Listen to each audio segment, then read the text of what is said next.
Je voudrais parler un peu de la vie dans les supermarchés et du comportement des caissières et des machines automatiques. Parce que c'est très révélateur d'une certaine forme d'humanité ou de sous-humanité. Euh, les caissières, elles n'ont pas grand-chose à faire en fait. Elles ont des scanners. Ce n'était pas le cas autrefois. Elles n'ont pas besoin de se souvenir du prix des produits. Donc la capacité à être caissier aujourd'hui n'a rien à voir avec celle qui existait il y a encore une dizaine d'années. Donc on passe l'appareil, n'est-ce pas, sur le code barre, et puis à la fin, la caissière lit le chiffre, le total qu'il faut payer, comme si le client ne pouvait pas lire ce qui était marqué sur l'écran. Donc là, déjà, pour te donner un rôle, elle va lire, on a l'impression qu'on est des assistés et que nous ne savons pas lire et qu'il faut qu'elle lise le texte à voix haute. Bon, ça c'est quand même. Ça me fait penser, entre une petite parenthèse, à la Bibliothèque nationale, où maintenant il y a une personne qui nous dit à quel euh, gardien il faut s'adresser, comme si on n'était pas capable soi-même, d'après la queue, de voir où on va. Donc on est là, on est complètement assisté. Mais c'est simplement pour que les gens aient du travail et un emploi, enfin, ce sont des emplois plus ou moins fictifs. Alors, le cas le plus remarquable, ce sont quand même les machines. Ce qu'on appelle voilà, le client arrive, il est devant la machine, il n'y a plus de caissière, il y a vaguement une dame qui supervise une dizaine de caisses, et le client donc passe son code barre, il fait exactement ce que fait la caissière d'ailleurs, et là en revanche il n'a pas besoin qu'on lui dise ce qu'il faut lire, il le fait lui-même et il paye lui-même et on lui rend la monnaie. Donc on a vraiment là deux populations. La population des caissières qui continuent à faire un certain type de travail, et puis ces machines qui, euh, qui font à peu près le même travail. À cela près, quand même, c'est que les machines, elles ne contrôlent pas ce qu'elles font.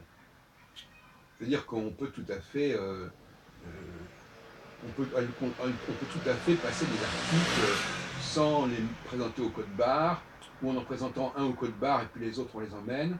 Donc de toute façon, elles sont aveugles. Elles voient uniquement le code barre. Quand on leur met sous le nez, sous le laser, elles le voient mais elles ne voient pas le client, elles ne voient pas les produits qu'il propose, ce que par contre font les caissières. Bon, donc les caissières, on ne peut pas leur passer un produit, à moins de le garder dans son sac, évidemment, mais alors là, c'est notre problème. Alors les machines, par contre, elles sont pas aveugles au proprement parler, mais elles ne peuvent lire que ce qu'on veut bien leur faire lire, voyez-vous.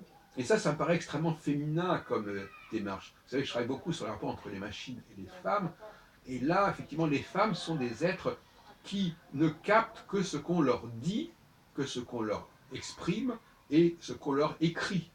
Elles ne captent pas la réalité du phénomène dans sa globalité. Elles n'ont pas un visuel large, elles ont un visuel étroit, hein, de très proche, de très grande proximité. Et en l'occurrence, elles ne captent qu'une partie des choses, qu'une partie de la réalité. Tant que les choses n'ont pas été formulées par le langage, et par l'écrit aussi, plutôt encore, elles n'existent pas. Donc on peut toujours nier que quelque chose, on peut nier qu'on a fait ceci, qu'on a fait cela, tant qu'on n'a pas avoué. Ma mère disait d'ailleurs, n'avouez jamais. Enfin, je veux dire, alors par là que dans bien des cas, les gens ont la bêtise, d'avouer quelque chose ou de faire des observations qu'ils auraient pu se passer de faire, finalement, ce serait passé totalement inaperçu du moment que ça n'est pas formulé explicitement, euh, par écrit ou oralement, et oralement d'une façon extrêmement lapidaire et directe, hein, parce que si c'est des discours compliqués, là déjà, ça leur passe par-dessus la tête, mais quelque chose de très très simple, des émissions très simples. C'est pour ça que je dis la femme est réceptrice, mais de façon extrêmement simple. c'est un récepteur très, très limité.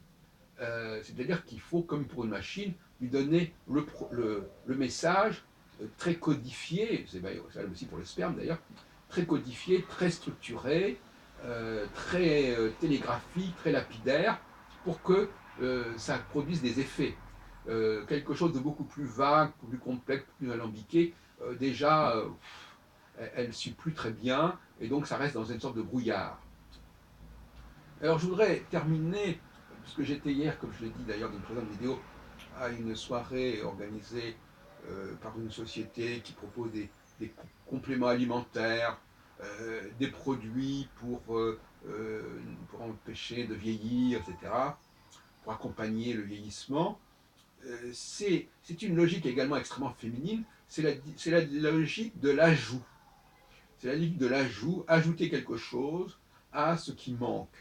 Et c'est en contradiction, bien entendu, avec les 10 commandements, qui sont un discours totalement masculin, où il ne faut pas ajouter, il ne faut pas s'intéresser à ce qui se passe à l'extérieur, il faut travailler sur soi-même, il faut faire un effort sur soi-même.